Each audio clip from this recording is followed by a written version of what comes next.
Hello and welcome! I'm the Vault of Avatar, and today we are talking about the Pathfinder Bestiary 3, and we're covering my top 5 monsters. So without further ado, let's begin! So first up we have the Amalgamite, and I've covered this in my Pathfinder 2nd edition Bestiary 3 first impressions video, but I want to go over it again because this one just really stood out to me and I just want to nerd out a bit with it. Teleportation magic can prove a difficult undertaking even for experienced spellcasters. It requires precise calculation and timing, knowledge of the intended destination, and meticulous control over surging conjuration magics. A mistake in even the most minute element of such a spell can lead to disastrous results for those involved. When a particularly powerful spellcaster makes an error of this kind, either through arrogance or simple misjudgment, they might transform into an Amalgamite. A mass of flesh and misaligned limbs, an Amalgamite is the warped body of a former spellcaster, sometimes joined with another version of itself to incorporate additional limbs or other irregularities. They're still alive, but they have become aberrants, mentally and physically, with only the vaguest of memories of their previous existence, which makes them a dangerous and bewildering foe. Their weird, warped anatomy constantly shifts and regrows, allowing the creatures to shrug off physical blows, save those that pierce through its flesh and into its core being. Infected creatures then further spread the Amalgamite's aura among larger groups of allies and foes alike. The magical residue of an Amalgamite's creation radiates from it, seeping into and destabilizing any living beings that get too close. The Amalgamite uses this power to manipulate and confuse their enemies, whom they can teleport into traps, force into confrontations with other enemies, or draw close into striking range with their own odd appendages. Former friends. Amalgamites are often found in the company of other creatures, such as lesser aberrations, cultists of the Dark Tapestry, or other undead corpses of their former companions. They use these allies to spread their destabilizing field to other foes and separate those enemies from their own allies. That is interesting, and I'd probably pair them with either aberrations that come from other people, like the Amalgamite, or undead corpses that I might modify to be less undead and more mindless, warped creature. Kind of like a slave to the Amalgamite. An Amalgamite is a level 13 creature with the rare, uncommon, neutral, evil, medium, and aberration traits. They have plus 23 perception, low light vision, they can speak Aklo, Common, and Draconic. I'm actually curious what the reasoning for these specific languages are, but my guess is that it's just like what the person had in life. They're a wizard probably, or a sorcerer. They've probably been studying those two languages, or those two groups of creatures throughout their studies. They have plus 27 to Arcana, which makes sense. They have Athletics plus 22, which is interesting, because that means they're actually startlingly good at tripping. Or at least, decent. Lore any one subcategory, so you'd have to choose this when you make them. I'd probably go for something magical focused, or maybe what they were researching. Or maybe what their quest was about that caused them to teleport in the first place. They have Occultism plus 27, they have AC of 33, Fortitude of plus 22, Reflex of plus 22, and a Will of plus 26, which means you want to go for that Reflex or Fortitude when you're fighting them. They have 220 HP, they have Regeneration 10, which is deactivated by piercing damage. It doesn't say if it needs to be magical or anything. Immunities, controlled, and mental. Weaknesses, piercing 10, resistance, bludgeoning 10, slashing 10. And then they have Destabilizing Field, which is an aura of 40 feet with the Conjuration subschool. I don't think anything resists that yet. Creature that begins its turn within the area feels its body begin to stretch and must succeed at a DC 33 Fortitude save or become destabilized. A destabilized creature emits a 10-foot destabilizing field aura and becomes sickened 1. The destabilization ends when the creature is no longer sickened. A creature that succeeds its fortitude saving throw against the aura is temporarily immune to all destabilizing fields for 1 minute. And then it has Displace, which is a reaction, and the trigger is the Amalgamite is hit by a strike. Effect, the Amalgamite repositions itself or transposes itself with another creature. If the Amalgamite successfully changes its location, it and a transposed creature take half damage from the triggering strike. Interesting. So it's like less of a perfect teleportation as they kind of like warp, I guess, like warp reality in themselves to like that new position instead of like a direct teleportation. It's kind of the vibe that I get from it. Speed of 25 feet. They have a 1-action limb attack with plus 24 that does 3d10 plus 11 bludgeoning, which is pretty alright. Warping Ray is probably what you're going to use most of the time with these things, at least if you're going to attack, because it's 1 action plus 27, has deadly 2d8 magical in a range of 100 feet, and does 3d8 plus 8 force damage. Cultivate spells. They have Ethereal Jaunt at 7th level. Warp Mind. They have 2 instances of Blink, which means that these can only be cast once. And then reposition 2 actions, Concentrate, Conjuration, Occult, and Teleportation. The Amalgamite teleports into an unoccupied space it can see within 50 feet. And transpose 2 actions, Conjuration, Occult, and Teleportation traits. The Amalgamite chooses up to 2 destabilized creatures they can see within 50 feet and swaps their positions, or moves a single such creature to an unoccupied space they can see within range. So as if they're affected by this trait or ability. If the Amalgamite chooses 2 creatures, they can choose their self as one of these creatures, but both targets must be the same size. An unwilling creature can attempt a DC 33 will save. If either target succeeds the saving throw, both are unaffected. So like countering this is actually pretty nice with like being a pixie, because like even if your DM makes them small size, like they're probably not going to be a pixie. So some ideas I have for the Amalgamite is for actually my next solo adventure that I'm planning with an Amalgamite that has, I don't want to spoil it too much, but like there'll be a lot of like horror and body horror and like that kind of unsettling vibes, and I plan on having the players know the characters, which will be a bit weird and a bit experimental, because I'll want to basically be writing like profiles of like characters they've encountered, or maybe I'll have like a little like thing where they'll like interact with people before they go on like whatever thing, and then come back and then everything's changed and warped by an Amalgamite. That kind of thing. It's kind of what I'm thinking. Still got time to plan for it and everything else. And yeah, so look forward to that. That'll be fun. So next up we have the Boneship, and this one is really interesting. I really like the mechanics of this one and the lore, and it gets me so excited for future products of like ship-based stuff, because like we got a little bit of it in the game mastery guide, but like there's still holes and like not fully functioning features and like things like that, so you still gotta homebrew a good bunch of stuff to make ships work properly, and like this is a good start or a good like layout. So let's read on. Rarely does anything living remain after a Boneship's passing. Only death, destruction, and waves red as blood that clash and foam in its wake. When a Boneship forms, necromantic magic dredges great bones from the seabed and slowly bends them into place with malicious intent. Whales' ribs typically form the timbers of the hull, and their great spinal columns twist into towering masts.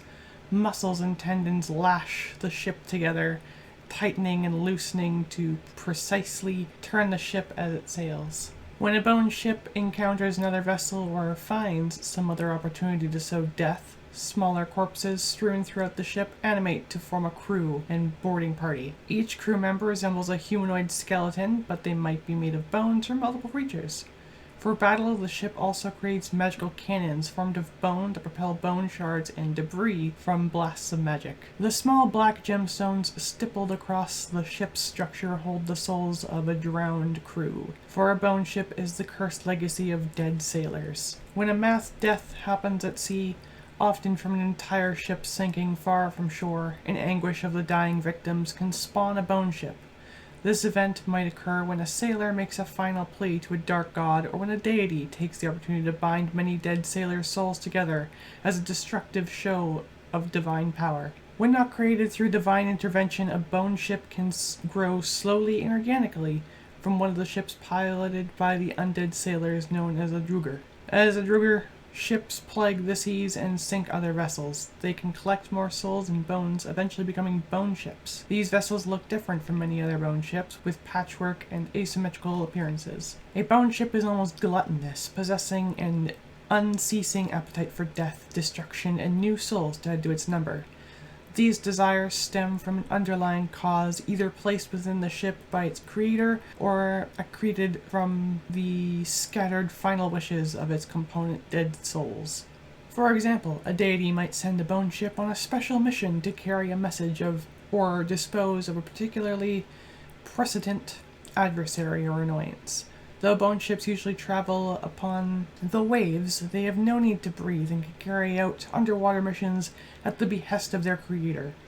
Bone ships hold a legendary reputation among sailors. These undead can appear out of nowhere to wreak destruction, and if a crew's bodies are absent from a shipwreck, the calamity might be blamed on a bone ship. The sea can bring death suddenly in many ways, but eternal enslavement of the soul presents a more terrifying fate than death alone. Vessels of the dark gods. Evil deities sometimes raise bone ships bound to them. These flagships herald destruction done at the creator's will. Urgathoa occasionally makes bone ships to carry her revered acolytes to distant lands or cultures at sea. One of the four horsemen of the apocalypse, Charon of the boatman, counts many bone ships among his followers. Some ply the river Styx in Abaddon, while others ferry his apostles to other planes. Charon's bone ships approach slowly rather than speeding toward their quarry, giving more time for the hearts of those who witness them all to lose all hope. Calizandri, elemental lord of water, holds power over the drowned. He gives them new purpose, crewing bone ships where they can live eternally in the moment of their death under the waves. His ships frequently plumb the depths of the great seas, casting ghostly green light down in the blackness. Piloting a bone ship. When a bone ship is defeated without being destroyed or is commandeered by a more powerful undead, it can be used as a vehicle, following the rules on pages 174 to 177 of the Game Mastery Guide. It uses its normal speed and defenses and adds the following statistics. Space, 100 feet long, 20 feet wide, 25 feet high. Crew, 1 pilot, 12 crew, passengers 12, piloting check, sailing lore, DC 40, religion, DC 38. The ship's propulsion is wind if sailing lore is used, or magical if religion is used. Collision, 90-10 bludgeoning, 5d6 negative, TC 38. I am curious what the calculation for this is, but that's a discussion for another day. We're figuring out how ships work.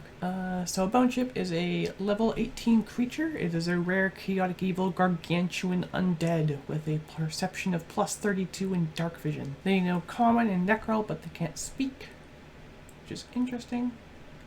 They have athletics of plus 33, intimidation plus 31, sailing lore plus 37, so it can drive itself. Skeleton crew, divine, evil, necromancy. The bone ship is compelled not by a single mind, but by the collective consciousness of dead sailors' souls.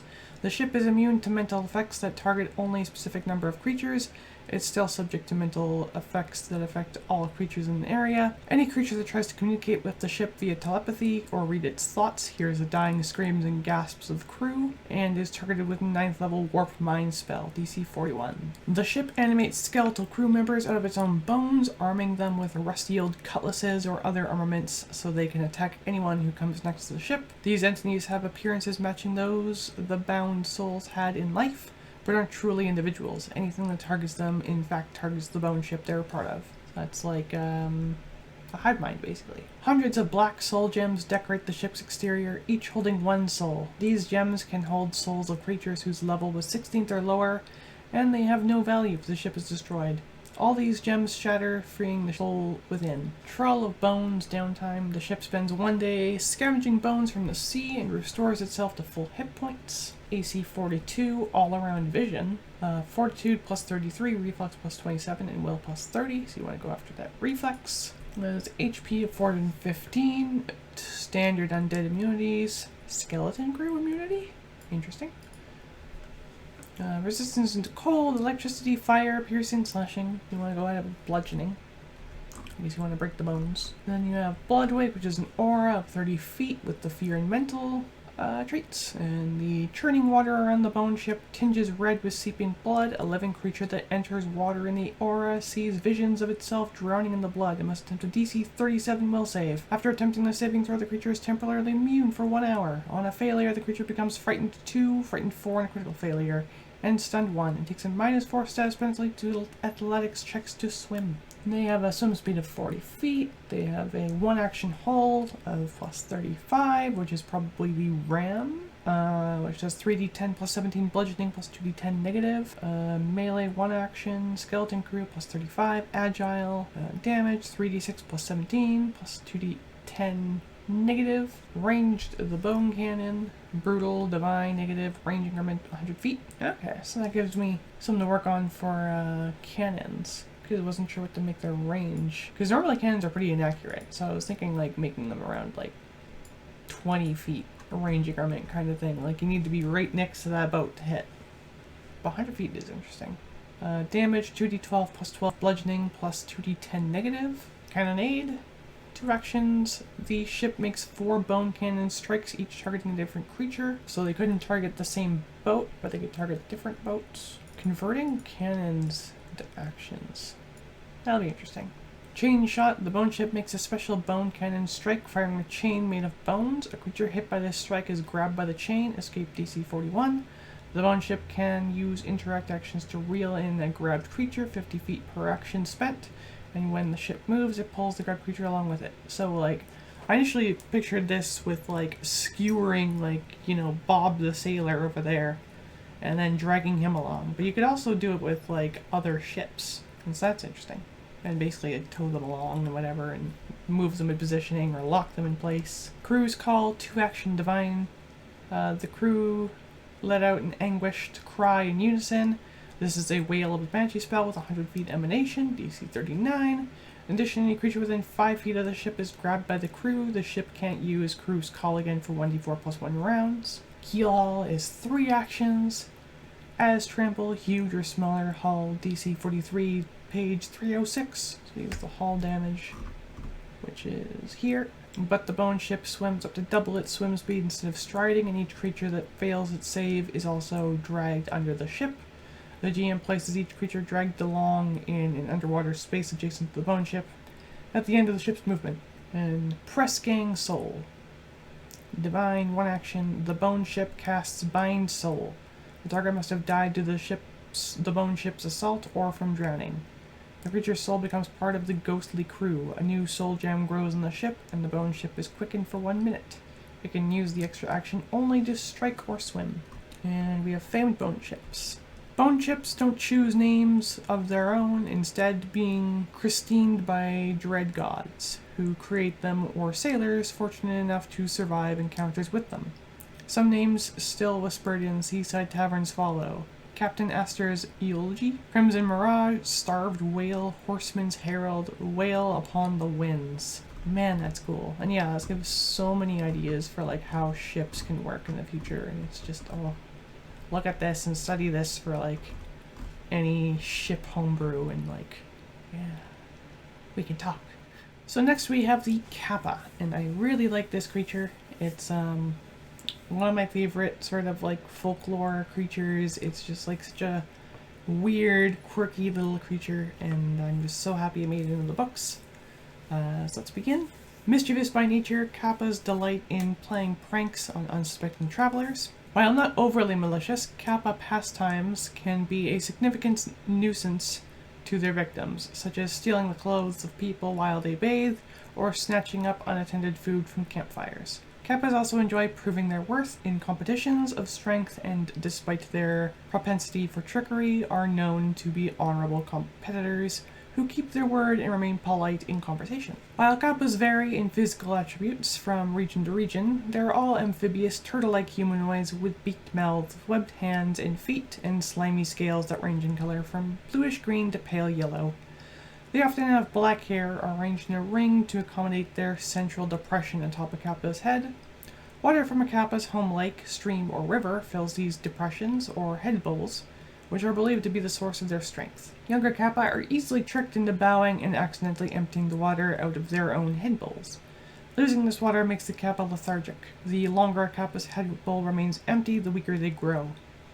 While this issue rarely poses a serious danger for a Kappa living near their home body of water, it can prove fatal to a more adventurous Kappa. Kappas aren't inherently hostile and have been known to befriend lonely children and lend aid to stranded adventurers by providing directions or minor medical treatments. Still, many areas known to house Kappas have signs both warning of the creature's presence and encouraging travelers venturing over or through the water to first toss in a cucumber, Kappa's favorite food, in exchange for safe passage. Kappas put up some of these signs themselves to increase the likelihood of receiving a tasty treat.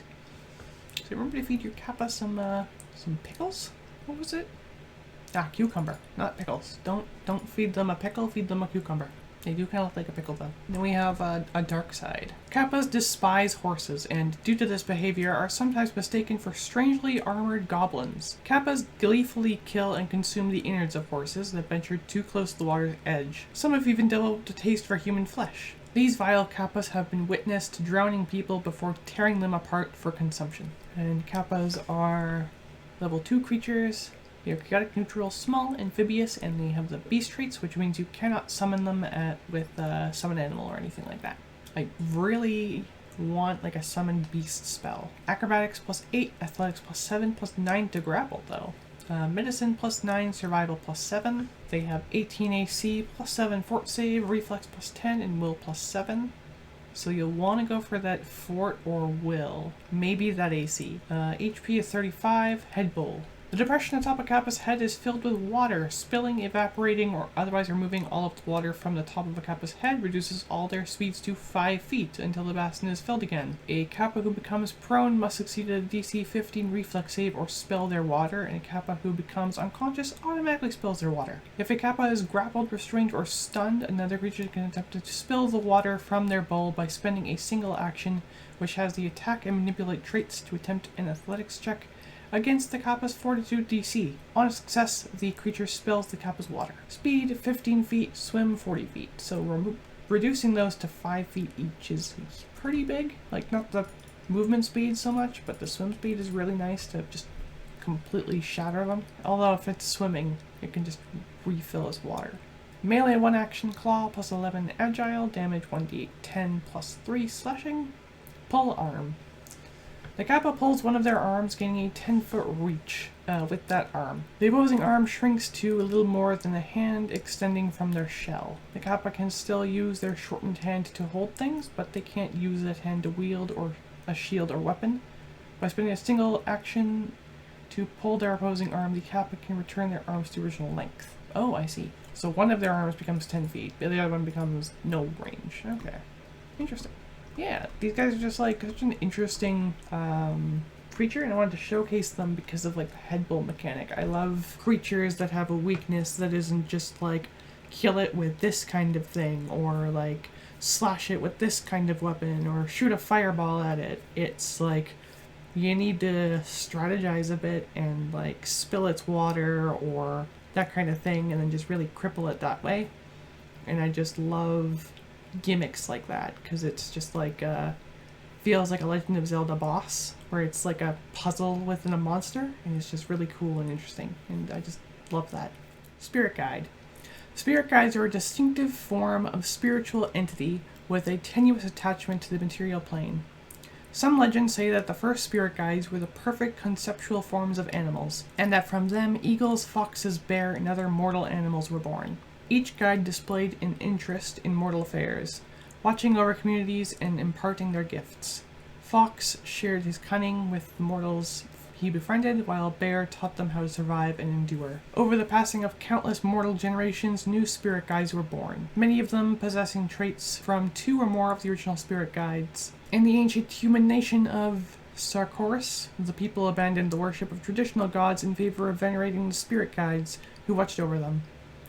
While the people of some neighboring nations saw this as heresy to the old Sarkorians, this worship was perfectly natural. The same beings who had taught their forebears lessons that allowed them to survive and thrive still walked among them. Spirit guides can form bonds with mortal partners. While many spirit guides create a permanent bond with a mortal, such as the relationship between the spirit guides of Sarkoris and the mortal spiritual leaders known as God Callers, Some instead form temporary bonds, either to test the prospective mortal before committing, or because a permanent bond is undesirable. It's not uncommon for a single spirit guide to form bonds with recurring generations of a family or community, protecting and guiding mortals they've grown fond of, or who do them a great service. And permanent bonds. A spirit guide can form a permanent bond, close bond with a mortal, granting both new abilities. Such bonded pairs can see through one another's eyes, coordinate their actions to an unparalleled degree, and come to one another's aid in an instant.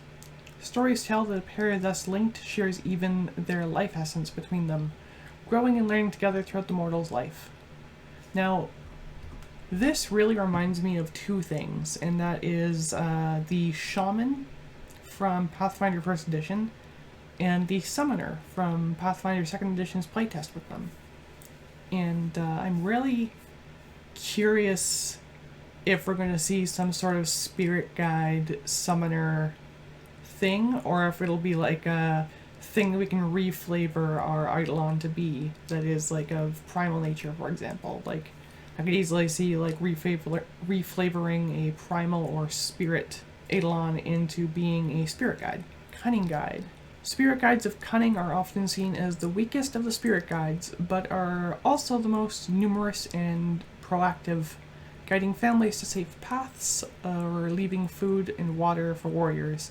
Cunning guides often take the form of foxes. I love this art. I love the horns, I love the fox features. Like, I don't know how heavy that would be for the fox, but it's just such cool imagery, and kind of makes me want to do like a ram beastkin kitsune. Like, it's just such a cool image. Anyways, they are first level creature. They are neutral, small, beast, incorporeal, and they have the spirit trait. Because they have a spirit trait and not the undead trait, they cannot be summoned with animated undead. Perception +9, dark vision, language, common, Sylvan, and they have tongues. Skills, acrobatics +6, deception +6, stealth +8, survival +5. AC 16, fort +5, reflex +8, will +7, so you'll want to watch out for their fort save and maybe their will save. These guys do sound more like you're more likely to be allies with them, so maybe buffing their fortitude save might benefit them more, as well as giving them like increased AC or something like that. HP 14, they have immunities to disease, paralyzed, poison, precision.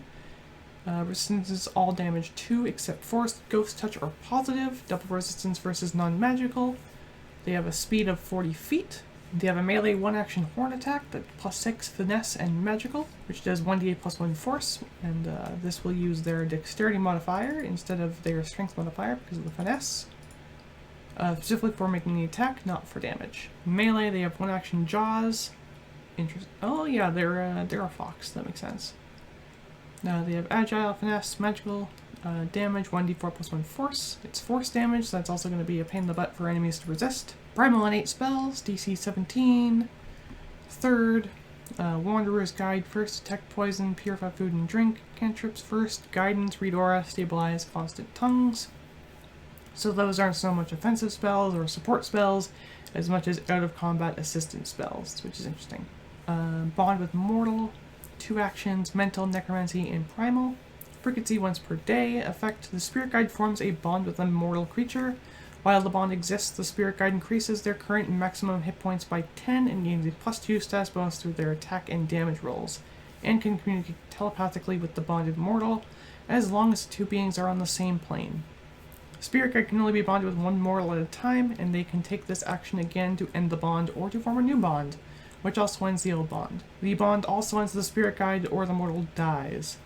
The bond strengthens the spirit guide's connection to the material plane, while the bond the spirit guide loses the incorporeal and spirit traits, loses their immunities and resistances, and changes their strikes to deal the appropriate physical damage, typically piercing or slashing instead of force damage. Bonded strike, 2 actions, requirements. The spirit guide is currently bonded with a mortal. Effect, the spirit guide makes a jaws strike. If the attack hits, the bonded mortal can spend their reaction to strike the same target. So yeah, it's just like a really nice, like, cooperative styled creature.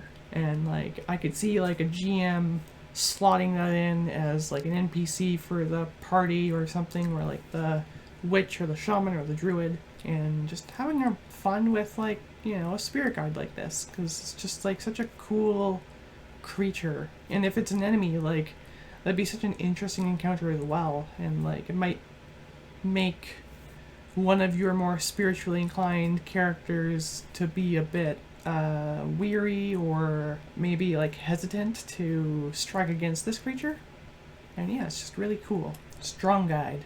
Born from spirits possessing the qualities of strength, endurance, and ferocity, these spirit guides act as martial guardians for mortals under their care. Most have a burning hatred for demons, devils, and other fiends who prey on mortal weakness.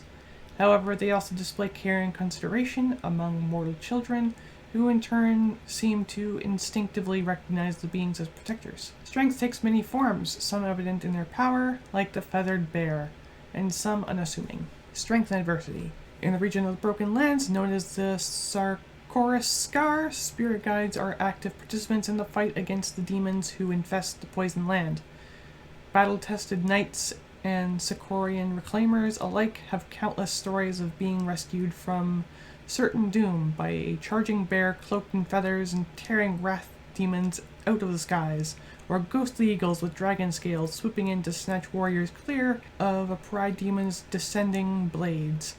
Others speak of discovering caches of safe food, clean water, and other supplies left by ghostly foxes or martens. And then we have the feathered bear itself, which I'm sure many of you had the same thought process that I did of seeing this as kind of like Pathfinder's version of an owlbear, which is like I personally find really interesting and fun. And I mean, like, I think Pathfinder does have owlbears already. I don't think that's copyrighted by Wizards of the Coast, but I could be wrong with that. I just remember, because I remember seeing them in the Pathfinder video game. Anyways, feathered bear is a level 10 creature. They are neutral, large, a beast, incorporeal, and spirit traits. Possession is plus 18. They have dark vision and scent in precise 60 feet. Did the fox have that? They did not. They have athletics plus 23, intimidation plus 20, and survival plus 16. So that's really good for like grappling. AC plus 29, fortitude plus 21, reflex save plus 16, will plus 18. So if you're fighting these things for whatever reason, you'll want to go for the reflex save. If you're fighting alongside them, you'll want to find ways to buff that reflex save. They have 160 HP, they have immunity to disease, paralyzed, poison, precision.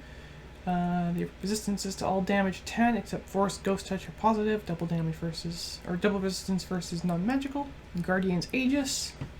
Abjuration, Aura, Primal, 30 feet. All allies within 30 feet of the feathered bear gain a +1 status bonus to saves against magical effects. The bonus increases to +2 if the effect originated from a demon or other chaotic evil fiend. Avenging Claws is a reaction with a trigger.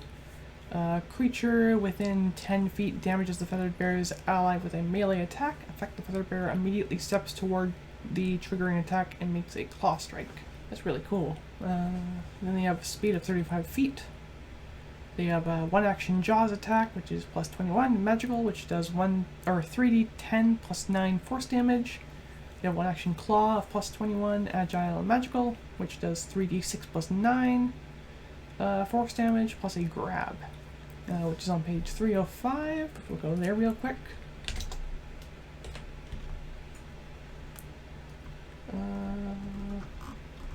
Grab, one action. Requirements: the monster's last action was success with a strike that lists grabs in the damage entry, or it has a creature grabbed using this action. Effect: the monster automatically grabs the target until the end of the monster's next turn. The creature is grabbed by whichever body part the monster attacked with, and that body part can't be used to strike creatures until the grab is ended. Using grab extends the duration of the monster's grab until the end of its next turn, where all creatures grabbed by it. Grabbed creature can use the escape action, get out of the grab, and the grab ends for a grabbed creature if the monster moves away from it. So that's just a really nice, just auto grab. It would need to take another action, but it is just an automatic grab, so that's just really good. From there, they also have Primal Innate spells with DC 27, Bark Skin, Endure Elements, Haste, Jump, Long Strider, and Constant Tongues, one with Immortal. It is Cunning Fox, except their HP increases by 20. Feathered Charge, 2 actions. The feathered bear strides and makes a strike at the end of their movement. During the stride, the feathered bear ignores difficult terrain and greater difficult terrain, and they can move across air as easily as solid ground, as they just rocket across the sky. If the feathered bear doesn't end their movement on solid ground, they fall as soon as the strike is completed. Bonded strike 2 actions as Hunting Fox. Mauler, the feathered bear gains a +4 circumstance bonus to damage rolls against creatures they have grabbed. That is really good. So you can just so this is where you're gonna be just kind of going a bit nuts, probably. Or you can use your jaws if you don't want to, I don't know, if your DM is but he has them grabbed, so you need to use the mouth. You know, that kind of thing. But realistically, you have a paw, you're probably pinning them underneath, and then, can swipe in with the other claw, kind of thing, you know? It's not rocket science. Come on, guys. And last but not least, we have the Worm Wraith. And these things are just so cool and juicy and, they're tasty. Whoever made this, just hats off to you for just this cool dragon dead creature. And it's just so cool. And a little bit different than the Bestiary 2E, or the second Bestiary's similar creature, which I can't remember the name of, but they're different. So, Worm Wraith. Worm Wraiths rise from the souls of dragons who refuse to accept death or have an irrational fear of the afterlife. Though they refuse to accept death, Worm Wraiths nonetheless despise their new undead condition. Indeed, lacking in all motivation to collect treasure, a Worm Wraith instead fixates on their hatred of all living things, especially dragons, and their own self-loathing. A Worm Wraith blights the land with their very presence, spreading slowly until their lair becomes a lifeless wasteland haunted by their undead. So I think that's the main difference, is that the other undead dragon from Bestiary 2 is more of a, I think they're more happy with their existence, and they wanted to be like that, and Worm Wraiths are the opposite. And so that's really interesting to have the corresponding conflict, and you can have an undead dragon war. You know, it'd be just so cool. I don't know why they hate living things, but I don't know. That's kind of a inherited hatred for a lot of dragons, I find, is that they just hate living creatures. Oh, how dare the creature live? How dare they breathe? I want to breathe. It's probably their mindset. In any case, they are level 17. They have the rare, chaotic evil, gargantuan, dragon, incorporeal, undead, and wraith traits. They have perception of +29, dark vision, life sense 120 feet, page 3 out of 5. They know common, draconic, and necro, and they can speak that because it doesn't say otherwise. They have acrobatics of +30. That's actually surprising. I was expecting athletics. Arcana +30, Intimidation +33, Religion +33, Stealth +33. Though they don't have athletics. That's actually really interesting. They have 30, well, I guess acrobatics they need for flight. Yeah. Anyways, they have 39 AC, they have Fortitude +29, Reflex +32, and Will +32, so you'll want to go after that fort save. Assuming they're not immune to whatever you're throwing the fort save. HP 280, negative healing, immunities to death effects, disease, paralyzed, poison, precision, unconscious, resistance to all 20, except force, ghost touch, or positive, double damage, or double resistance versus non-magical. They have frightful presence, with an aura, emotion, fear, mental, 90 feet, DC 33, sunlight powerlessness. A Worm Wraith is sunlight is clumsy 2 and stunned 2. Positive energy transfer, conjuration divine, trigger. The Worm Wraith succeeds at a saving throw to resist positive damage, but still takes damage. Effect: the Worm Wraith transfers all positive damage from the effect to a single undead creature of their choice within 120 feet that they control, or that's friendly or helpful to them. That is so cool. Because that is oh, you would have obliterated me, but instead you obliterated Chuck over there. He's just gone. He's dust. He's nothing. Next, they have a speed of 50 feet and a fly of 80. They have a 1-action melee, spectral jaws, +34, reach 20 feet, Damage 3d12 plus 17 negative plus drain life. Melee 1 action. Spectral Claw plus 34, Agile reach 15 feet, damage 3d8 plus 17 negative plus divine spellcasting and drain life. I feel like... Oh, divine dispelling. Okay, I was like, what? That makes more sense now. Okay. Divine Innate Spells. DC 35. 8th Charm, Undead, targets only. 7th Divine Wraith, times 3. Finger of Death. Vampiric Exsanguination. 4th Charm, times 3. Undead, targets only. Huh. Darkness. 3rd Bind Undead at Will. Divine Rituals, DC 35, create Undead. 8th. They have a 2-action breath weapon with Divine Necromancy and negative traits. The Worm Wraith unleashes a burst of negative energy that deals 18d6 negative damage to all creatures in a 60-foot cone. DC 38 reflex save. Basic reflex save. They can't use breath weapon again for 1d4 rounds. Divine Dispelling. And this is with their claw? Yeah, with their claw. And that is the Abjuration and Divine traits. A Worm Wraith Claw rends Divine Magic. Whenever a Worm Wraith hits a creature with a Spectral Claw strike, the Worm Wraith can attempt a Religion check to counteract the ongoing Divine spell effect on the creature. Draconic Frenzy, 2 actions. The Worm Wraith makes 2 Claw strikes and 1 Jaw strike in any order. That's really nice for action economy. Drain Life. When a Worm Wraith deals damage to a living creature with a Spectral Jaws, or Spectral Claw strike, the Worm Wraith gains 18 temporary hit points and the creature must succeed at a DC 38 Fortitude save or become drained 2.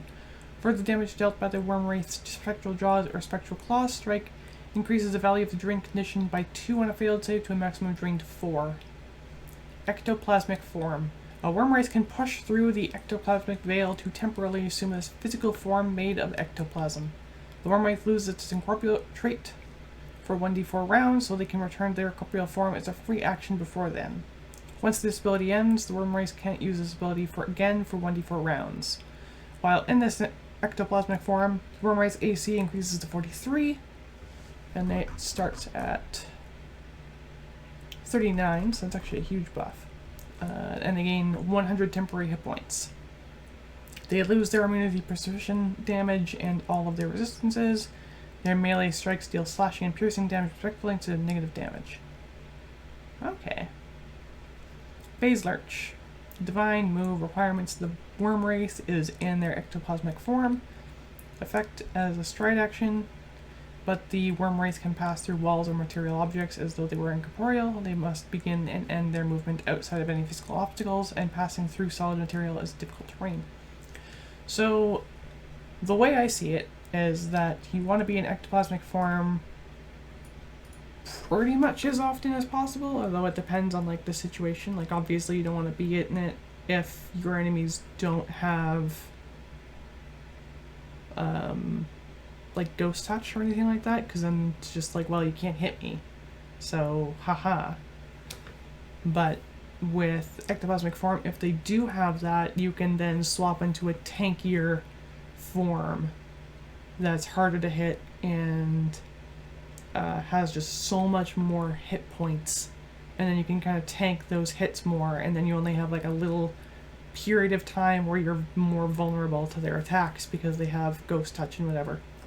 And yeah, it's just like, I love that like swap strategy based thing where it's like, it's almost like phases, and it's just really cool, and I just love it. Ancient Worm Wraiths. The most powerful Worm Wraiths survive for millennia, typically by hiding in remote caverns or wastelands and enacting their far-reaching plots through proxies. Some elder Worm Wraiths dedicate themselves to the pursuit of learning, but they typically only crave knowledge that grants advantages against their enemies. I'd actually make one that would be like on a quest to cure themselves of their Worm Wraith condition. Instead of like, oh, I need to kill this guy. It'd be like, no, I need to figure out a ritual. And maybe that ritual is like not the most morally solid thing, and so instead of like, you know, I need like diamonds or whatever. It's like I need the corpse of like the most purest person in the land, and I need like the life essence of 150 children, and then just like that will form my ritual to turn me like into a proper dragon again. And like so it's like motivation for people to stop them. And to Worm Wraith, I mean, like, you're a dragon, you live for hundreds if not thousands of years. Even just a regular dragon does. And so it's like the consequence of the lives of what are basically insects to you is just worth it over like living a life of suffering or an eternity of suffering, you know? And then we have the Elder Worm Wraith. The most powerful of these monsters, Elder Worm Wraiths, sometimes form spontaneously from legendary dragons, haunted by an irrational fear of the afterlife. But most have simply existed for over 1,000 years, growing in power all the while. They are a level 23 creature. They are rare, chaotic evil, gargantuan, dragon, incorporeal, undead, and wraith traits. Perception plus 40, dark vision, life sense 120 feet. Languages, common, draconic, necrol, skills, acrobatics plus 38, arcana plus 38, intimidation plus 43, religion plus 43, and stealth plus 43. This is a stealthy... Oh, that's so cool, because it's like you don't expect these dragons to like be stealthy, but then they are so good at it, and it's just like, whoa, okay. Like, this is our gargantuan creature, like it's the size of a castle. And it can just like stealth around and be sneaky. HP 450, negative healing, immunities as Worm Wraith, resistance is all 25 except Force, Ghost Touch are positive, double damage or double resistance versus non-magical. I will never say that right. Frightful Presence, Aura, Emotion, Fear, Mental, 90 feet, DC 46. Sunlight Powerlessness as Worm Wraith, Positive Energy Transfer as Worm Wraith. Speed 50 feet, Fly 100 feet. Melee, 1 action, Spectral Draws, plus 42, reach 20 feet, damage 4d12, plus 23, negative, plus drain life.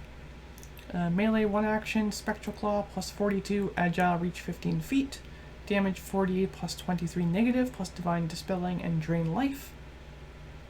Divine innate spells, DC 46 as Worm Wraith, plus 10th miracle.